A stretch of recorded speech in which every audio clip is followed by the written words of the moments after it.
Welcome back to Brinda Tree Vlog. First ನಾನು next ಮಾಡ್ತಾ ಇರೋದು ವ್ಲಾಗ್ನ ನೋಡಿ. ನಮ್ಮ ಖುಷಿ ನನ್ನ ಪ್ರೀತಿಯ ಮನೆ ಬಂದಿದೆ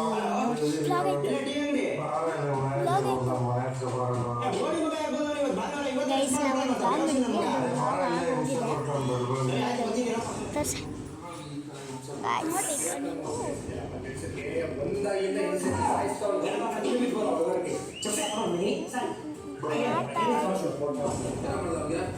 ನೋಡ್ಬೇಕಂದ್ರೆ ಶೇರ್, ಕಮೆಂಟ್, ಫಾಲೋ, ಸಬ್ಸ್ಕ್ರೈಬ್ ಎಲ್ಲ ಮಾಡಿಬಿಟ್ಟು ಬೇಡ ಫಾಲೋ ಸಬ್ಸ್ಕ್ರೈಬ್ ಮಾಡಿ ಪ್ಲೀಸ್. ಕೈ ಕೈ ಮುಗಿತಾರಂತೆ ಪ್ಲೀಸ್. ಆಮೇಲೆ ಇವ್ನು ಮನೆಗೆ ಬರ್ತಾವನೆ, ಟಿ ವಿ ನೋಡ್ತಿದ್ದವ್ರು ಮನೆಗೆ